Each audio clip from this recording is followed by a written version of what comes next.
بسم الله الرحمن الرحيم. دائما مع دروس أخوكم أوسكار بيغهارت. درسنا اليوم هو كيفية إخفاء قائمة الأصدقاء من على حسابك في الفيسبوك. أولا ندخل على الفيسبوك هنا. هذه الصفحة الخاصة بي، الأصدقاء.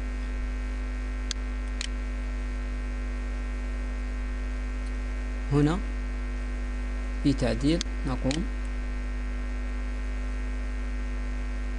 بتغيير هذه عامة، نضعها أنا فقط، وهكذا لن يستطيع أي أحد أن يلاحظ أو يدخل على أصدقائك. وفي الآخر نتمنى أن الدرس ينال إعجابكم مع أخوكم أوسكار بيغهارت.